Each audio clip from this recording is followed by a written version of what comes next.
Assalamualaikum. Halo sahabatku semua.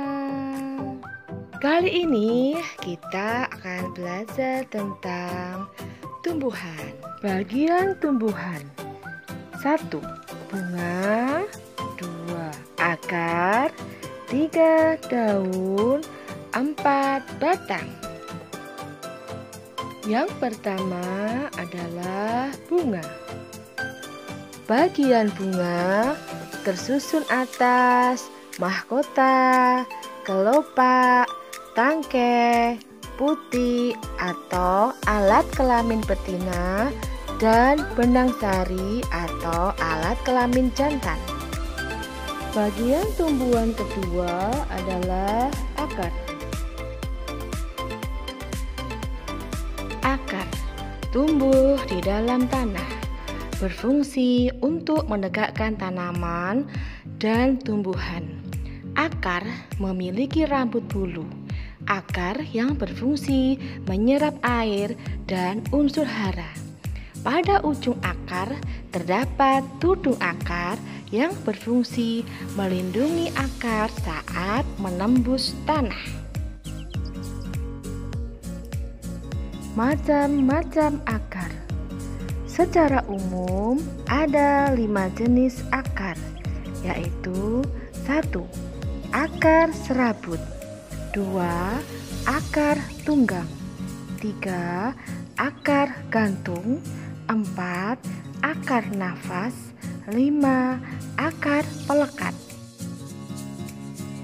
Akar serabut pada umumnya terdapat pada tumbuhan monokotil.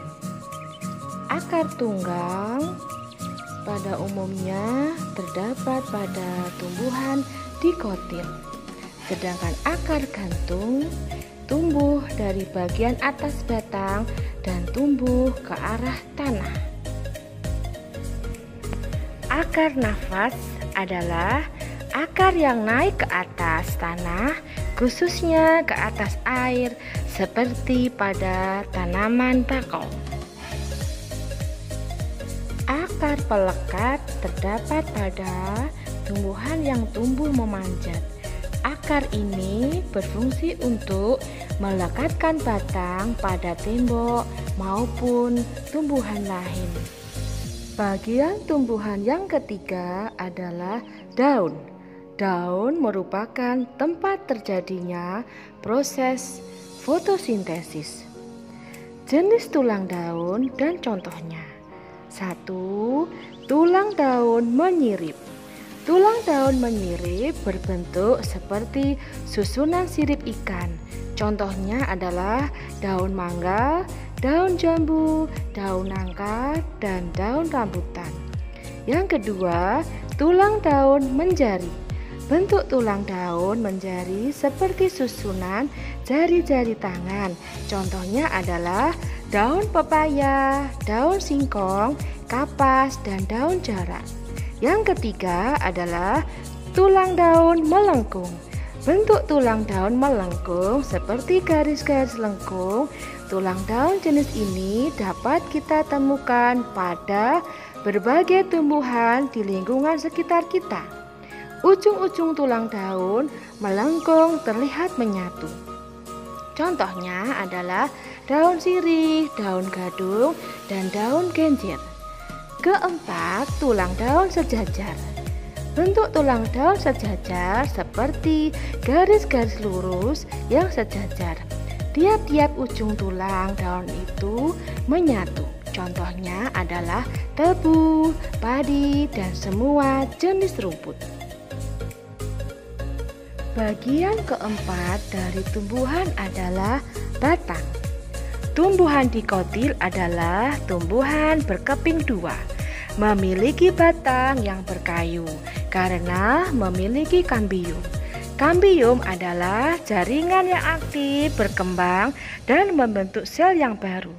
Sel tersebut nantinya akan berdiferensiasi ke arah dalam dan ke arah luar membentuk jaringan pembuluh. Berikut adalah susunan batang tumbuhan dikotil. 1. Epidermis. Epidermis adalah lapisan terluar dari batang tumbuhan. Epidermis tersusun dari dinding sel yang telah menebal yang disebut kutikula. Epidermis pada batang tumbuhan, khususnya lapisan kutikula, berfungsi untuk melindungi batang dari pengaruh lingkungan luar, terutama saat kekeringan. Kutikula juga berfungsi untuk melindungi batang dari kehilangan air. Lapisan sel epidermis tersusun dari sel-sel rektangular dan tidak memiliki ruang antar sel. Hal inilah yang memungkinkan epidermis memiliki fungsi proteksi terhadap kehilangan cairan maupun gangguan lain, misalnya serangan hama. Beberapa tumbuhan juga memiliki hipodermis, yaitu beberapa epidermis yang tersusun dari intial yang berbeda. Pada lapisan ini juga ditemukan diferensiasi epidermis seperti trikoma dan stomata yang berfungsi dalam sistem respirasi tumbuhan. 2. Korteks. Korteks adalah bagian batang atau lapisan bagian dalam epidermis atau disebut juga dengan kulit luar. Korteks yang berada dekat dengan epidermis tersusun dari sel kolenkim, sedangkan semakin ke dalam korteks tersusun dari jaringan parenkim. Jaringan parenkim pada tumbuhan dibagi menjadi beberapa jenis dan memiliki fungsi yang berbeda.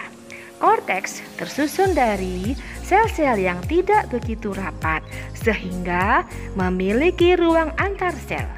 Bagian tepi jaringan parenkim pada korteks juga mengandung kloroplas yang memungkinkan batang melakukan proses fotosintesis pada tumbuhan dan hampir sama dengan fungsi daun pada tumbuhan. Ketiga adalah endodermis. Endodermis adalah bagian batang yang juga disebut dengan kulit dalam. Endodermis disusun oleh selapis sel. Endodermis memisahkan bagian korteks batang dengan silinder pusat atau setel.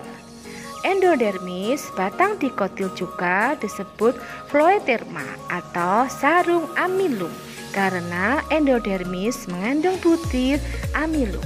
Pada beberapa jenis tumbuhan, floeterma menebal dan membentuk struktur yang disebut pita Kaspari. 4. Silinder pusat atau stele. Bagian silinder pusat atau stele tumbuhan dikotil terdiri dari 3 bagian, yaitu A.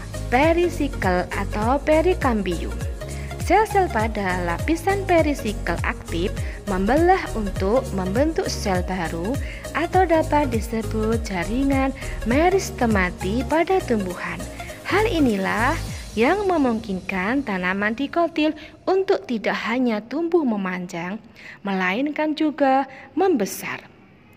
Pertumbuhan batang juga dipengaruhi oleh lingkungan luar dan akibat kurang air pada tumbuhan bisa menghambat pertumbuhan tumbuhan. Begitu juga dengan akibat kekurangan cahaya pada tumbuhan bisa berdampak pada kondisi tumbuhan.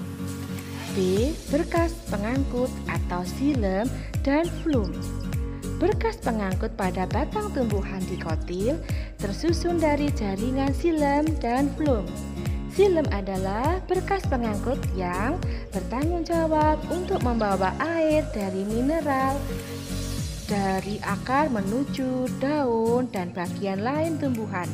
Sedangkan phloem adalah bagian berkas pengangkut yang berfungsi untuk mengedarkan hasil fotosintesis ke seluruh tubuh tumbuhan. Berkas pembuluh phloem terletak di sebelah luar pembuluh xilem. Pada tumbuhan dikotil terdapat kambium di antara xilem dan phloem yang disebut dengan kambium intravaskuler yang berperan dalam pertumbuhan sekunder tumbuhan.